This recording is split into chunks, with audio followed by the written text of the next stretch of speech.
Thanks for joining us today. We're here to talk about a bill that was introduced Sunday night at about 9 p.m. It's 2,702 pages long. The American people are still digesting it. Members of the Senate are still digesting it. Look, we're in a period of great inflation, brought on by a period of almost unfettered, unrestrained federal spending. It bears no connection, it seems, to the laws of mathematics or to the amount of money that were brought in. This bill would spend a staggering $1.2 trillion. It would be yet another inflation bomb in an economy that's already been carpet bombed by other inflation bombs. I grasp the fact that it's difficult to put together a bipartisan package. I have nothing but respect for each of our colleagues who were part of this effort.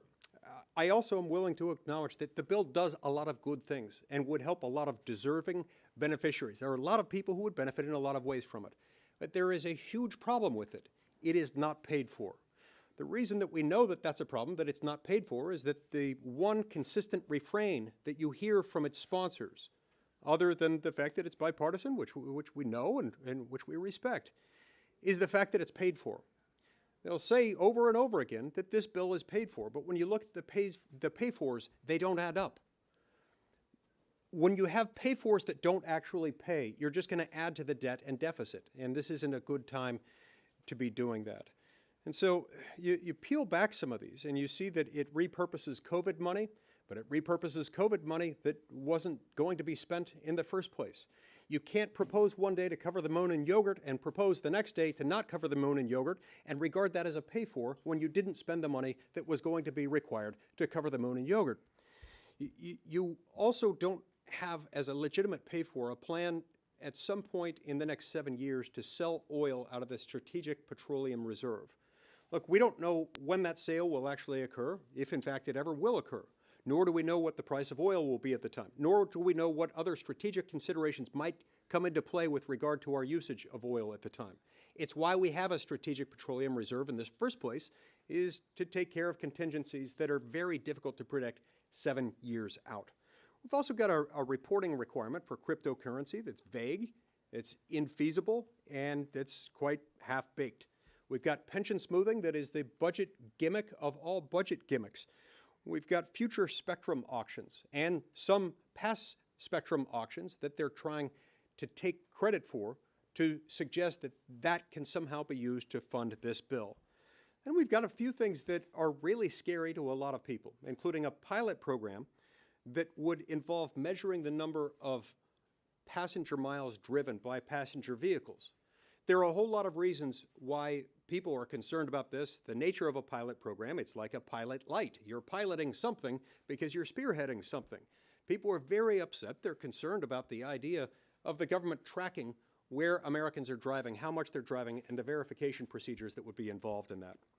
Then you've got the mortgage G fees to be charged by Fannie and Freddie.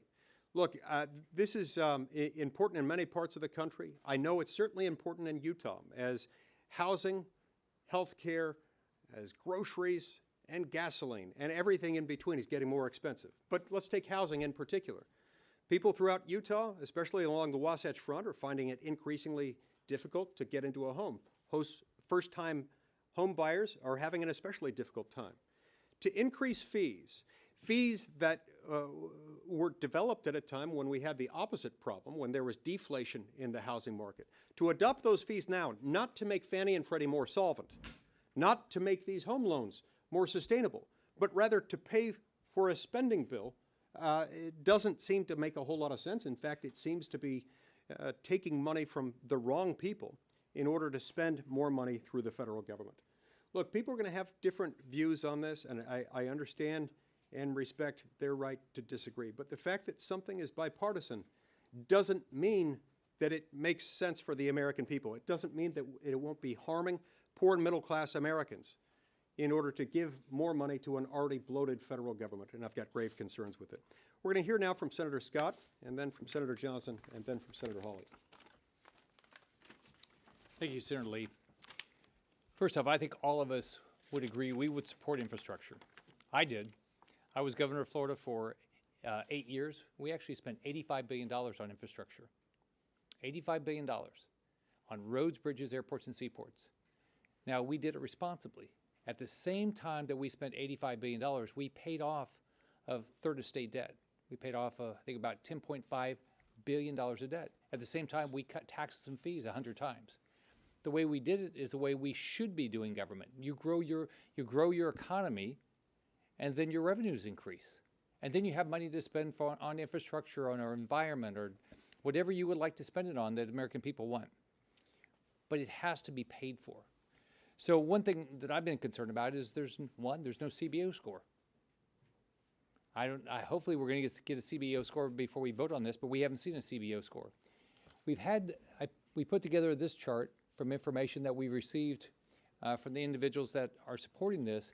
And first, the initial list, they said there would be about $533 billion paid for. And then the next list, it looks like, a total of, $480-some billion. But we went through and take two of them. I'll give you just two of them. Take the unemployed insurer retention tax credits, and then one below it, unpaid paid and family leave tax credits. They're not even in the text. That's $150 billion of pay for us. Now, maybe it's in the text, it's a long text, it's 2,700 pages, and we haven't found it yet, but no one's been able to show me where that's in the text. Next, I come from a state that we have a significant number of Medicare recipients. I don't believe we ought to be taking money from Medicare to pay for roads. I just don't believe it makes any sense to be doing that. And so I can't support that we would take money from, and by the way, whether it's the Highway Trust Fund, which is basically bankrupt, and Medicare Trust Fund, which is supposed to go bankrupt in the next few years, we shouldn't be taking money out of these programs. We also know that we've seen significant inflation this year. Now, we all know that inflation is caused by reckless government spending. And so this is not going to be paid for. This is not money we have in the bank. This is going to be paid for through borrowing. I've proposed, why don't we not spend this money unless we collect it first? Why don't we, not spend it if we see inflation as a result of it? So we'll see if any of those go forward. But let me just give you some examples of what's happening to inflation. And inflation is caused by doing things like this, spending money we don't have. It causes inflation. A father of three in Jacksonville who is temporarily helping take care of two other kids because their father is out of work. He's been working a second job driving Uber to pay for the groceries of additional kids. Well, now what we've seen with gas prices are up $1 a gallon. We've seen his Uber job be less and less profitable as gas prices continue to go up. A mother of four in Wauchula said that she used to be able to go to the grocery store and she would spend a certain amount every month for groceries. She was able to spend about $200 a month for meat to feed her family of five, and now she can. I mean, the $200 will not go far enough to pay for this, and it's all because of inflation, and inflation is caused by reckless government spending. I grew up in a very poor family. We lived in public housing. I watched my mom struggle to put food on the table. I remember where she would take in ironing, and my older brother and I would have to, whatever money she made, we'd go to the grocery store, and she said, "You can't spend more than this. This is all you have." We know things are going up in price, so we had to know what everything cost. We had to measure it in our head and make sure, because we just, whatever change she made that day, that's what we spent groceries on. That's going on all across this country. Families are struggling. 87% of Americans are worried about inflation right now, and they're changing their buying habits. We have got to stop this reckless spending, live within our means. This bill is not paid for, and that's wrong. I'll try not to repeat the excellent points that Senator Lee and Senator Scott made. We all support infrastructure. I mean, we all know that we need to spend money for a productive economy. We need to repair our bridges and roads. The shame about this bill is we could have paid for infrastructure without further indebting and mortgaging our children's future. The easy way to do it, by the way, would have been to take really the first big piece of legislation President Biden and the Democrats enacted when they came into power. The $1.9 trillion partisan, I'll put air quotes around, COVID relief bill. GAO just issued a report, there's still $1 trillion of COVID relief that is still unspent. When they passed that $1.9 trillion COVID relief bill, there was $1 trillion unspent from the previous $4 trillion. We didn't need that. The fact of the matter is there was more than $700 billion of that supposedly COVID relief bill that's is not even scheduled to be spent till 2022 through 2028. Clearly not COVID relief, but a perfect reservoir of funds that could have been repurposed for $700 billion worth of infrastructure spending. That should have been the Republican position. We should have stated that position early on. We should have stuck with that position. It would have been principled. We would have been paying for infrastructure without further indebting our children, our grandchildren, our great-grandchildren. I could go on. The other point I'd like to make is really the games that are being played here with this budget scoring. One of my concerns about this bipartisan bill is it's just going to take money out of what Democrats have now announced is a $3.5 trillion budget reconciliation package. Now, an independent group has already scored that, not at $3.5 trillion, closer to $5 or $5.5 trillion. It's very easy to explain how they're doing this. Remember, Ronald Reagan once quipped that the closest thing to eternal life on earth is a government program, and Democrats are well aware of that. So what they are going to do in this $3.5 trillion supposedly reconciliation bill is they're going to create new entitlements. But they're not going to score them over the full 10-year budget window. They're going to score them for a couple of years. And so all we're doing by pulling out needed infrastructure spending out of that package and doing a separate bipartisan bill is we're just leaving a $550 billion whatever hole for Democrats to fill with more entitlement spending. They won't honestly score it, but it will cost and it will further indebt our children tremendously. Now, again, all of this spending we're talking about is about $7 trillion in these next couple packages. The American people have to understand who's going to pay for that. It's not a few rich people. It's going to be the American people. It's going to be the middle class. And they'll pay for it in different ways. First and foremost, what Senator Lee and Senator Scott were talking about, inflation. You know, right now, it's a seller's market trying to get a job. You know, employers are having to increase wages because in previous relief packages, we've unwisely given a plus up that is encouraging workers to stay on the sidelines and not get employed. That's driving up wages. You can say that's, you know, it's a good thing when wages are driven up. That's good. But it's self-defeating when all the spending creates inflation that overtakes those wage gains. And that's one way the American public are going to have to pay for this massive, reckless tax and spend spree. The other way is going to be just through direct taxation. Maybe not right away today, but in the future. There's just simply not enough wealth in the top 1 or 0.1% of the American population. Eventually, the middle class pays, and they pay dearly, both in taxes and also reduced opportunity. Senator Hawley. Well, thank you very much. It's great to be here today. I just want to add one additional point to everything that my colleagues have said, which is that this is not really an infrastructure bill. This is a woke politics bill that is being paid for with hundreds of billions of dollars in pork barrel spending. That's what this is. Why is there gender identity language in this bill? Why is there gender identity language in the digital equity portions of this bill? Why does this bill potentially create a federal cause of action around gender identity? Why does it elevate it to a protected class? These are hugely controversial decisions, hugely controversial points of law, and they're in an infrastructure bill. I think that tells you what you need to know about this bill. It's not really about infrastructure at all. It's about woke politics. Why is President Biden so enthusiastically for it?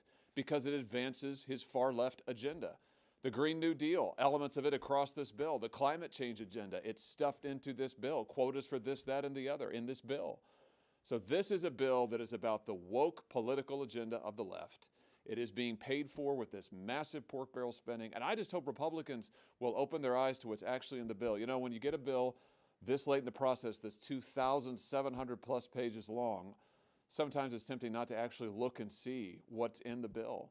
Folks should look and see what's in this bill. I think it's going to be awfully hard to explain to Republican voters that we have gone along, or some Republicans have gone along with this kind of an agenda, this sort of a social agenda, this kind of pork barrel spending, And so I think it's absolutely vital that Republicans take a principled stand and say we're not going to be part of Joe Biden's left-wing agenda. We're not going to advance his woke political agenda.